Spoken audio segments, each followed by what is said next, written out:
I'll just quickly summarize the meaning of what the broader meaning of my talk so far.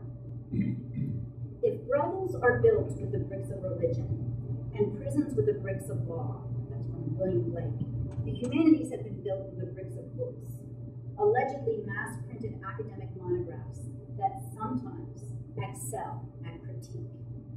The book per se, the printed codex, is an amazing technology. It is undoubtedly here to stay. It never runs out of batteries. That's what I love about it. But just as printing introduced new genres, the newer digital media are not just offering new genres, but witnessing the eclipse of others, among them the kind of critique found in many humanities disciplines, but dominant in literary and cultural studies.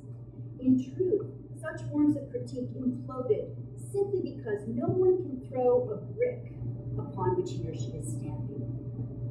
For me, a naturally tendentious and cantankerous person as I am, the absolute worst part of academic critique is that it puts a person who wants to show the critiquer something that he or she did not see in the position of attacking them.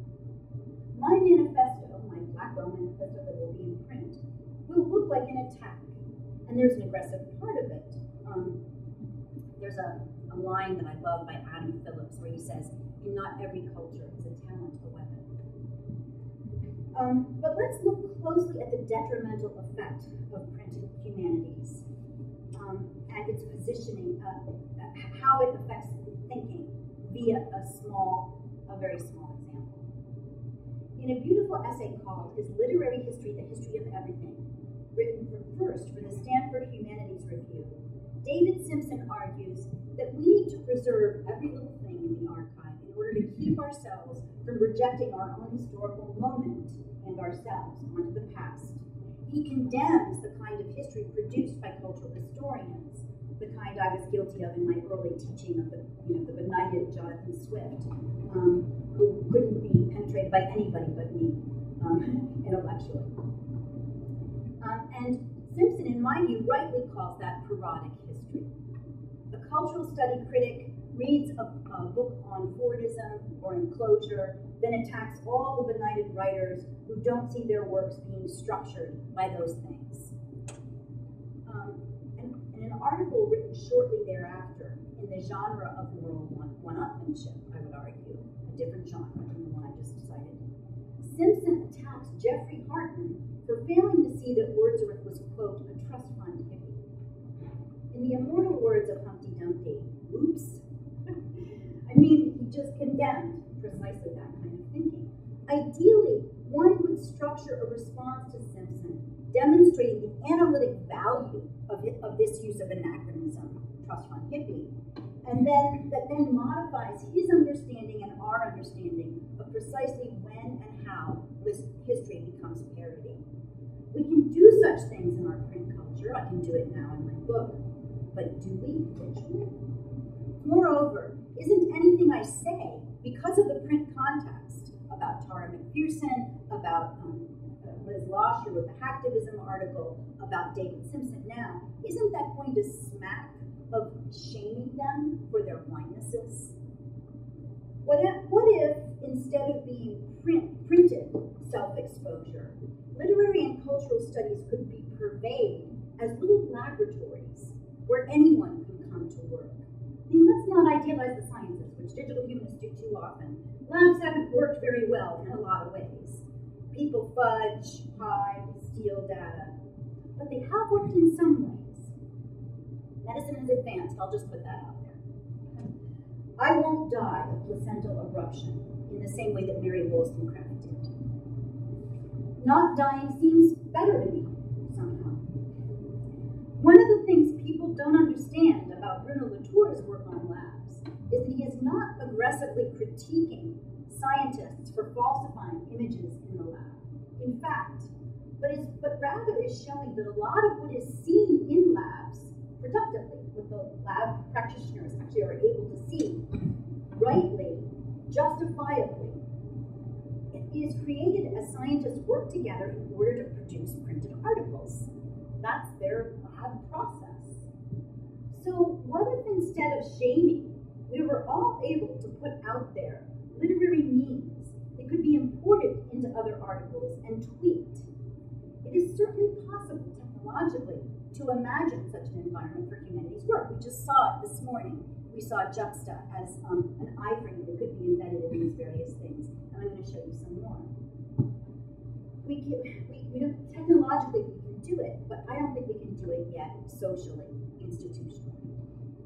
So before I answer the rhetorical question of can we do it, which is no way, before I answer, let's look at the ways in which literary, critical, theoretical, interpretive, historical, philosophical, anthropological, in other words, humanistic writing can become a laboratory rather than a place where an author is put on trial and convicted of having his or her convictions, shamed if possible. So I'm going to stop reading and just show some things which I think could be this kind of laboratory. I spoke at our art meeting a little bit about Interpret, which was a design for humanities work, not at all implemented. It has not all been programmed or coded. It's something that Johanna Drucker imagined and that Andy and I talked a lot about trying to incorporate into the ARC model so that all the nodes could use it, 18th Connect, Nines, Mesa, all of us. Basically in this, you have the primary text, so this is the textual side of things. The primary text, but you could have video, you could have movies, you could do all kinds of things. And in fact, Tara McPherson is developing a press called Scalar Press, which precisely imagines this model. She's part of the group that's doing that, Mellon-funded group. But here is some work that Johanna Drucker is imagining doing, and there she is, JD query, and other people are commenting on it. Other people are importing things into the workspace that are relevant. There's all kinds of interaction going on here, so that this space is a literary lab. I would call it a virtual research environment, a VRE, which sometimes at Nines, wouldn't you say, Andy, we're sometimes accused of being a VRE. Here's some more screenshots of it, all the things that she wanted people to be able to do. She was actually looking at the modernist journals. Here's another instance of a literary lab, as I'm imagining it, in a virtual research environment. Somebody asked this question earlier. I don't know if that person is still here. I don't think so. But it was about, do you have people that are allowing people to do data mining when you aggregate this kind of aggregate tests? And we do. This is a group from Canada, very well funded by Sure, who have built this workspace where you can actually bring your data and allocate data, and it doesn't look like a poem because I just imported plain text so that I could do the analytics. I don't want to see the poem structure at this moment. You have a word cloud there, which is marred by the fact that if you need to do period-specific data mining, one of the stop words you want to remove is shall. But otherwise, it's pretty good, shall or go. But then you can see some of the key words in the entire corpus down here. I've checked them. You can see them in comparison with each other. You can see them in context. And you can look at trends, which is especially valuable when you're doing data mining on multiple documents and not just on one. This is an amazing thing that they have built. And I feel like it is the responsibility of the art community to bring this to scholars, to educate them into how to use it, to get them working in this model where you're not just trying to do the next biggest book that everybody will be talking about, but you're actually trying to work together to produce something that we don't already know. So that's really the end of my talk, and I just want to say, I'll just say that this concluding statement, will the humanities, because I've said this is the end of the print humanities, right? Will the humanities survive if our disciplines change their basis from the book to the virtual lab, or VRE, the virtual research environment? I don't think so. I think the prestige culture in which it is based, and which has perverted, I would argue, our critical thinking skills in the service of moral one-upmanship is going away. And frankly, I hope so. Thank you.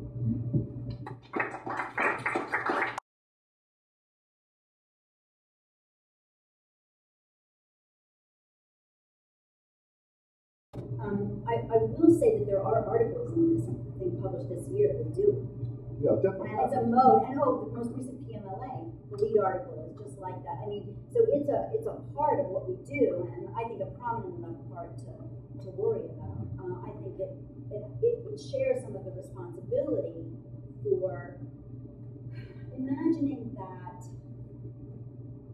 expertise cannot be brought back from the academy into the world without loss of research potential. I mean, that's what I would argue. That in other words, so I'm a Habermasian, right? I think that he's right. The Enlightenment didn't finish, right? What the Enlightenment had to do was it had to launch these critiques and get these experts all working on it, and then it's supposed to circle around and come back to people and give them things that they need help thinking. I think this has taken us away from that, and I resent it because I think it's put our disciplines in peril. The very work that you do that we care about, that kind of work, in peril, and of being lumped in the hole. The most recent developments, which on the one hand is buoyant, which is not us, the Canadian people, and they really do have an amazingly robust funding structure for digital humanities, as our resident Canadian can tell us. But built, in fact, by digital humanists such as Jeffrey Rockwell. But the other one is Juxta. Now that is a game changer from the printed book, because what you do is you don't just do your research in Buoyant. And I should have said this, I think. You embed that. All of those windows, any one of them or the whole shebang, can be imported into a digital article. And you leave the data live, and you let people play with it. So now, I mean, you can either imagine using Johanna Drucker's place, where it really is a VRE in a lab space where you're composing. Or you can just imagine articles in which there are iframes and there's live data. You can't do that with a book. And you can't add annotations. You can write to notes and queries.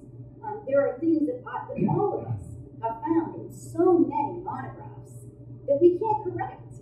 Or if we do, it'll be in a notes and queries article that nobody ever reads. I mean, you've read that book, and the footnotes say go there, and because you're immersed in that particular discipline and doing the exact same work, in that field, you go there and it's not there. There are all these kinds of errors that may not be the fault of the person. Maybe they just didn't check their page numbers. But let's talk about it. Let's not just shame them. Let's not write a book review that says what a horrible monograph. Footnote 57 doesn't check out. Which of course makes us all look like these ridiculous humanists who care too much about minutia. Let's have a place where we can actually say, look, I didn't find that. What are you talking about? Where is it? Show me. Where are you getting your proof? And the person can come back and say, okay, you're right. I actually interpreted that. I didn't realize it. Here, in light of this other article, if you put these two ideas together, then you've got something. I mean, why can't we do that? Why can't we do something like that, which is definitely not a brick?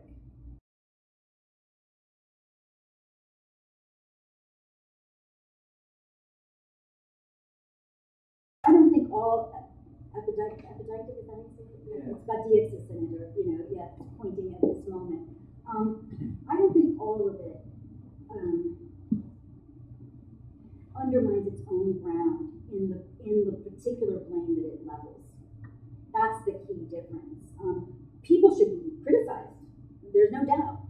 Criticism has to happen and should be happening. People should be praised. What I'm worried about is that, there's this phrase in Wittgenstein's Philosophical Investigations where he's actually looking at the kind of language that goes on in Anglo-American philosophy. And he says at a certain point, the discipline of Anglo-American philosophy no longer knows that it's not talking about anything. And it really isn't. I mean, my claim is sort of epistemological. At this moment, you think you're saying something, and you are actually not saying it because of the ground you're standing on. Your attack is that because you did this is true. That can't be said while you're doing that, if doing that falsifies what people say. You know what I mean? It's just this epistemological impossibility. And that we think we're saying something when we're not. And I actually think that it's not a matter of, it's bad PR. There's a wonderful book by Christopher Newfield about the humanities have not known how to market themselves. We should have marketed ourselves better, and then we wouldn't be in this horrible, the unmaking of the university, it's called. And I don't think that's right. I think people are kind of smarter than that. I think they get that we're not doing anything in some of those moments. I actually do. And I sort of think that going back and so for that reason, that particular reason, taking the Habermasian view that the last step in the process of enlightenment is to bring back what you wrote to the people is not a step down. It's not a step away from doing research. It's a step back into it, making it more rigorous rather than less. And that's exactly what Wittgenstein tried to do with ordinary language, right? He said, if you think you're talking about something, what you've done is you've reified these categories that don't refer to anything. Let me show you that they don't. And what you're trying to do is you're exploring a grammatical illusion when you think you're exploring reality. So let's just at least get straight that you're exploring a grammatical illusion of your own making, right? And then let's think about it. But I mean, what you said about that is just so perfect because I really want to think through, that I'm not sort of attacking blame in general. It's precisely Bruno Latour's argument. And he has a piece in Critical Inquiry, I think, where he said, has critique run out of